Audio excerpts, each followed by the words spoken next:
अस्सलामुअलैकुम तुसी वेख रहे हो साडा यूट्यूब फेसबुक टिकटॉक अकाउंट मुबीन एग्रीकल्चर गल्ला मंडी आरे वाला। तो अज दे अजनास की रेट की गल करसीए।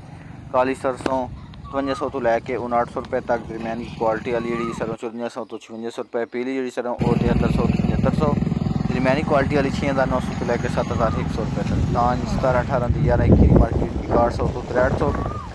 उस तो बाद 1509 के 1692 जी मार्केट 6000 रुपये तो लैके 6200 रुपये तक। तिली का रेट 11000 तो लैके 11500, दरमियाना माल 10000 तो लैके 11000 तक जी है वो तिली विकती पई है। मर्चां का जो रेट है वो 14000 तो लैके 16000 रुपये।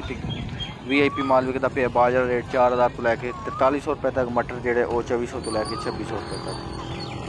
उस तो बाद मकई की गल करिए जी, मक्की 14 मॉक्चर 3250 रुपये तक विकी है। 15 मॉक्चर वाली जी वो 3200 रुपये, 16 मॉक्चर 3100 रुपये, 17 मॉक्चर 3050 रुपये, 18 मॉक्चर जोड़ा वो 3000, 19 मॉक्चर 2900 और 20 मॉक्चर जोड़ा वो 2800 रुपये। मौसमी मकई 3000 रुपये तो लैके 3150 रुपये तक।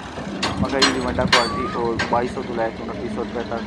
कणक का जो टॉप रेट 2370 तो लैके 2410 रुपये तक विकी है। एहसान आज के रेट। वीडियो अच्छी लगे वीडियो लाइक कर दियो, चैनल से पहली बार है चैनल सब्सक्राइब करो तो पेज में फॉलो कर दो। इन्हें 17-18 की मार्केट 5500 रुपये तो लैके 5600 रुपये तक है। डेली बेसिस पर गला मंडी आरे वाला। तो अपडेट हासिल करने वास्ते साडे पेज में फॉलो करो तो यूट्यूब चैनल सब्सक्राइब करो। करीम बस कमीशन शॉप गला मंडी आरे वाला, दुकान नंबर 5G।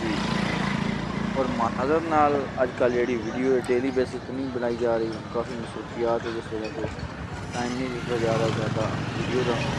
इनके कोशिश कर रहे हैं कि थोड़ा सा टाइम मैनेज करिए कि किसान वीरों को डेली बेसिस पे मंडी की अपडेट दी जाए।